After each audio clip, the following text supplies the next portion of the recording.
Nah, kayak saya nih, kelemahannya di kulit, makanya sering gatel banget nih. Kalau TCM kan mengenal dengan yin and yang. Tarikan di sini satu garis dengan hidung, tidak akan sakit. Oke. Itu harapan seorang komedian pasti begitu. Yap. Jangan lupa untuk terus dan terus berbuat baik, menjunjung tinggi kejujuran, dan berani berkata benar.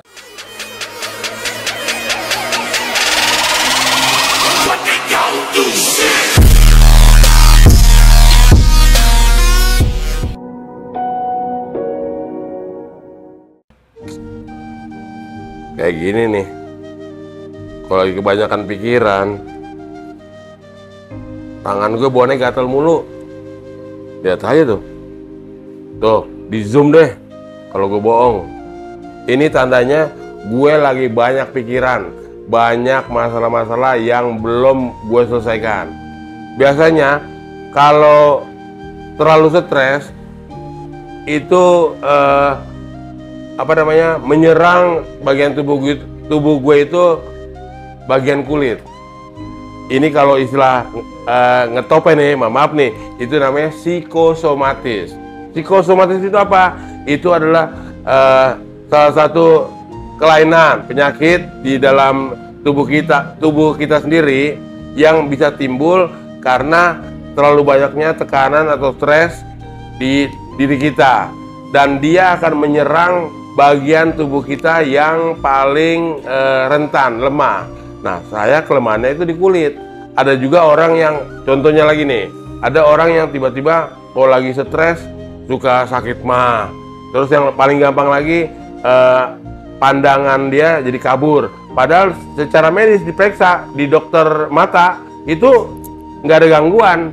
Kenapa tiba-tiba jadi burem atau jadi ramur seperti itu? Itu karena akibat psikosomatis. Jadi stres yang terlalu tinggi itu menyebabkan orang jadi lamur karena menyerang bagian tubuh yang paling lemah. Nah, kayak saya nih, kelemahannya di kulit, makanya sering gatel banget nih.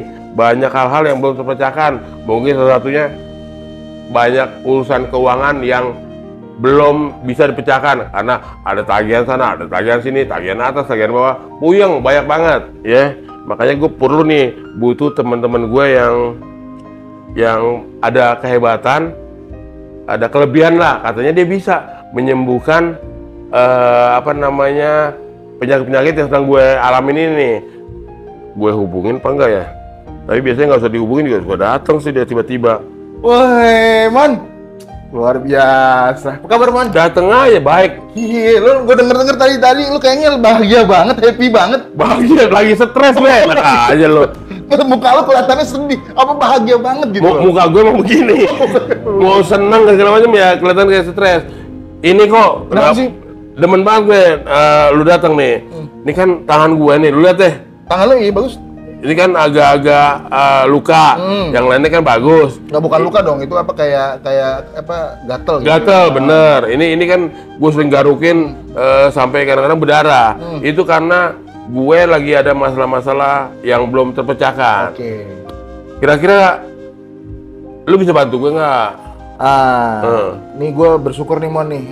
Yeah. Kebetulan beberapa tahun ini kan gue ngegelutin hipnoterapi. Dan gue gabungin dengan yang namanya akupuntur. Oke. Ini kan kalau misalkan bahasa kerennya TCM, tradisional Chinese medicine. Oh, tradisional Chinese medicine. Nah, TCM. jadi kalau misalkan dari versi ilmu TCM, kenapa orang itu bisa kayak tadi misalkan psikosomatik, itu biasanya kalau TCM kan mengenal dengan yin and yang. Keseimbangannya. Yin and yang. Ya. Oke, ilmu dari Korea. Mantap. Gue jadi berpikir Korea, kok langsung berpikir Miyabi gitu. Ya jangan artis Koreanya yang lo ini. Itu juga bikin gue tambah stres tuh. Karena ganteng-ganteng gak ada yang suka sama gue. Apa jangan muka gue kayak artis Korea juga? Iya. Lee Min Ho. Iya. Cuman gue kan yaudah jangan dah. Ntar ngejelekin gue lagi lah. Oke. Nah, dari gimana lagi tuh? Di TCM itu kalau misalkan menjelaskan kalau misalkan orang yang yin dan yangnya itu kurang, itu biasanya akan nggak seimbang. Nah, mungkin kalau misalnya hari ini mungkin karena lu sedang mungkin banyak masalah, banyak perusahaan-perusahaan lu yang mungkin sedang berkembang banyak kan di luar sana. Perusahaan apa tagihan sih, Mon? Yang lebih tepatnya tagihan udah. Orang lagi stres perkembangan perusahaan ya. Nah, Oke.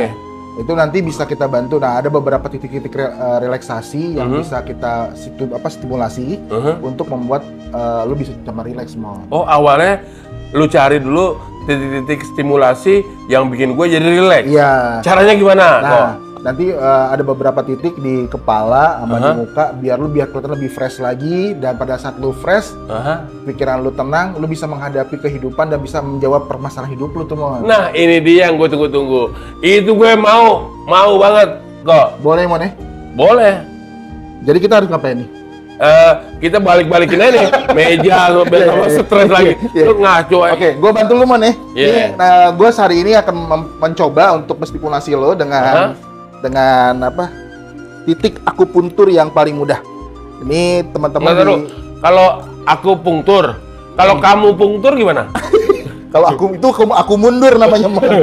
Kirain Nah, ini Mon, pungtur. gue pakai jarum yang memang spesialis buat akupuntur. Ya. Jadi gue akan coba membantu lo. Lu mau donor darah gue nih? Bukan dong, donor darah beda nomor. Karena banyak orang-orang kalau ngeliat yang namanya jarum itu takut duluan. Beda, Mon, antara jarum donor darah, jarum infus sama jarum akupuntur. Jarum akupuntur itu diciptakan jarumnya kecil banget. Nah, apaan tuh? Nah, ini jarumnya, Mon. Jadi kalau misalkan jarumnya beda, Mon, antara jarum infus. Ntar lo. Orang kan kalau ngeliat yang namanya jarum, siapa juga mau jagoan siapa kayak itu bentuknya kecil itu paling takut banget. Ini aman. Ini aman banget karena lembut banget. Dia lembut banget dan nanti ditusukin di titik meridian. Aman buat lo. Yang ditusuk gue, yang hancur gue. Enak aja. Ini bener nih. Ini malah akan lebih menyebabkan lo menjadi tambah segar. Nanti muka lo yang tadi sekarang ini sudah keadaan seperti ini akan tambah, Mon. Nah, sebelum lo melakukan kegiatan itu, kan juga penonton biar tahu nih, lu belajarnya dari mana? Nah, biar semakin yakin. Gue belajarnya sekarang gue lagi kuliah di sekarang kalau misalkan untuk menjadi seorang akupunturis itu kita kuliah D3, Mon. D3, biar lebih dalam lagi. Dan itu nanti pada saat kita kuliah D3 berhak untuk mendapatkan sertifikasi kelayakan untuk praktek. S1-nya apa lo? Gue kan junior lu, Mon. Gue gini-gini, weh, Mon. Apaan? Psikolog? Lu jangan nanya dong. Gue ambil psikolog juga, Mon, dulu. Oh, di psikologi. Oke. Tapi beda kampus. Kalau lu di negeri, gue kan di swasta. Oh iya, nggak usah sebut lah. Kalau gue di UI, lu di YAI. Ya nggak apa-apa. Ya terus. Gitu. Nah, biar penonton juga yakin, makin yakin. Betul. Dan ini sebenarnya TCM ini sekarang sudah masuk ke dalam rumah sakit, Mon. Oke. Sudah membantu menjadi salah satu treatment pendamping untuk pengobatan konvensional yang ada sekarang. Betul. Dan TCM ini tidak menggunakan obat, Mon. Dia cukup hanya dengan menentukan titik meridian lo. Nah, ini hari ini gue akan coba dengan 3 titik yang akan membuat lo lebih tenang. Berarti posisi gue gimana? Begini atau? Situ aja. Begini aja? Iya udah, jangan dibuka baju. Ntar buka baju sangkai kita apaan. Gue juga homo milih-milih, Mon. Milih hewan. Nah, ini gue akan coba sekarang. Nah, ini kalau misalkan nih don't try this at home nih. Iya. Atau memang harus dengan orang-orang yang profesional. Nggak boleh dengan orang-orang yang baru sekedar belajar atau segala macam. Coba ngelihat main tusuk aja kayak gitu. Ini adalah titik tentang kalau misalkan praktisi bekam ini biasanya kalau orang-orang yang memiliki tingkat stres segala macam ditaruh di sini, Mon, ditaruh di sini, dibekam di sini, dengan bekam basah, harus dibotakin. Nah, kalau dalam dunia hipnoterapi cukup dengan 4 jarum yang akan membuat lu lebih tenang, lebih rileks. Nah, bismillah. Nah, dari kuping kita ngukur ketemunya di sini, ini tarikan di sini 1 garis dengan hidung. Nah, kita titik di sini. Gak sakit kan, Mon? Oh, nggak sakit, Mon. Emang udah ditusuk? Udah. Nggak terasa? Nggak terasa kan? Nah, ini akan membuat lu lebih rileks. Emang dicari dan ini karena memang dipelajari. Dipelajari, nggak bisa sembarangan. Nggak bisa sembarangan titik. Iya. Kalau misalkan salah titik, salah nyoblos, ntar emangnya pemilu? Hitung ulang dong, ya kan? Pemilu ya salah coblos juga. Ngomong-ngomong, kalau misalkan lu, Mon, ya, Ini nggak apa, gue sambil ngobrol sambil juga. Ngobrol nggak apa-apa, Mon. Oke. Gue pengen tahu, Mon. Lu kan anak psikologi, Mon. Orang kan banyak yang mengira kan lu bohong, teman, bukan anak psikologi. Dia buktinya sekarang mainnya malah di dunia komedi. Sebenarnya lu kenapa sih, Mon, milih psikologi dulu? Apalagi udah gitu lu masuknya ke universitas yang negeri lagi. Berarti kan lu punya prestasi tinggi. Betul. Ini mohon maaf nih. Ini jujur, gue masuk psikologi itu tidak melalui Simpan Maru. Jadi melalui PMDK, Penelusuran Minat dan Kemampuan. Jadi prestasi lu gila tuh, Mon. Bener, di SMA gue mungkin karena juara dulu kan, ini faktanya nih, gue di SMA 3 Setiabudi. Gue sering juara 3, 2, 1 gitu-gitulah. 3 besar terus. Jadi makanya gue direkomendasikan oleh wali kelas gue waktu itu, kayaknya kamu ikut ini aja PMDK waktu itu gitu. Pilihan pertama memang psikologi UI, kedua ekonomi Gajah Mada, dan akhirnya gue diterima di psikologi UI. Begitu, tanpa melalui tes. PMDK kan langsung, undangan langsung. Begitu. Kalau untuk bakat lo komedi tuh, Man, dari kapan lo merasa bahwa kok lu lucu gitu? Apakah karena misalkan memang lo diuntungkan dengan fasilitas muka lo, apa gimana tuh? Jadi sebenarnya waktu itu teman-teman gue di psikologi didapat slot acara di Radio SK. Oke. Jadi di Radio SK itu teman-teman gue yang mau ngisi acara di Radio SK ngajak gue untuk ikutan juga, ngisi acara juga. Akhirnya dari situ kayaknya gini, kita ajak temen aja yuk supaya acaranya makin rame kata gitu. Gue diajak lah sama temen gue di di Radio SK tersebut. Begitu di Radio SK selesai rekaman nih, teman-teman gue kan pulang. Karena gue rasa ingin tahunya itu terhadap sesuatu selalu tinggi, jadi gue di yang lain pulang, gue tetap di radio. Gue liatin ya penyiar-penyiar, kayaknya asik juga nih jadi penyiar. Sampai malam gue. Waktu itu yang penyiarnya malam si Daniel. Oke. Daniel itu akhirnya ngajak gue karena kan siarannya sendiri si Daniel. Mon, temenin gue sini. Dipanggil gitu gue seneng dong. Kenapa? Ngobrol-ngobrol sini lah. Namanya Pak Studio. Dipanggil, kamu jangan main masuk-masuk aja. Kenapa, Pak? Saya dipanggil Daniel, ya boleh, tapi nggak boleh sembarangan masuk-masuk aja. Emang kamu mau jadi penyiar? Oh, mau banget, Pak, waktu itu. Ya udah, ntar kamu saya pasangin sama salah satu penyiar nih yang memang dia selesai udah habis cutinya dan dia masuk lagi ke Radio SK. Waktu itu saya pertama kali ditemukan sama si Abdel. Jadi sambil ngomong tentang Abdel nih, gue sekarang tadi kan lu katanya lagi agak rusing pikiran. Nah, ini ada sebuah titik yang akan gue ambil, Mon. Ini adalah titik relaksasi namanya Yintang. Nah, ini kalau misalkan orang Reiki disebutnya Pacakra Mahkota. Ini adalah yang membuat hormon kebahagiaan, hormon hormon kehappyan di sini. Nah, ini sorry, Mon. Ini nyaman, Mon, tenang aja dan tidak akan sakit. Oke. Gue merem apa melek aja nih? Melek aja nggak apa-apa. Aman, oke. Aman. Jadi waktu itu kan gue belum tahu si Abdel dan Abdel juga belum tahu gue kan. Diketemukan siaran berdua dia. Waktu itu makanya kan suka denger kan jokes yang waktu itu Abdel datang, kebetulan gue lagi duduk di bangku satpam. Main lewat aja, dalam hati Abdel waktu itu, wah ada satpam baru nih. Jadi si Abdel lewat ya, masuk ke ruangan studio. Dan waktu itu kan lewatin depan gue, belagu banget nih satpam lama. Gue yang kasih Abdel juga satpam. Satpam lama, ternyata begitu mau mulai siaran, gue masuk ke ruangan studio, ketemu dia, berarti kita sama penyiar waktu itu. Iya, akhirnya terus berkembang lah, sering jokes-jokesnya itu lebih klop lah. Sampai sekarang jadinya. Bon, kalau untuk tadi kan siaran, Mon, kalau untuk kemampuan skill public speakingnya sendiri, emang dilatih apa memang sudah bakat? Sebenarnya memang harus dilatih. Kan kita, dan saya juga melakukan observasi. Kayak gitu kan memang ada juga di ilmu psikologi. Misalnya mengenai psikologi massa, itu kan juga memang diajarin juga. Jadi kasar-kasarnya lebih mumpuni lah sebagai penyiar.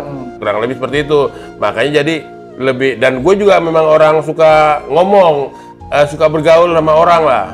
Jadi, dan si Abdel juga ternyata anak pergaulan juga. Makanya chemistry pergaulannya lebih cepat nyampur. Iya. Nah, ini sekarang kalau misalkan gue pengen tanya sensasinya apa pada saat gue taruh titik di kepala sama titik relaksasi di mata, apa yang dirasain? Apa ya?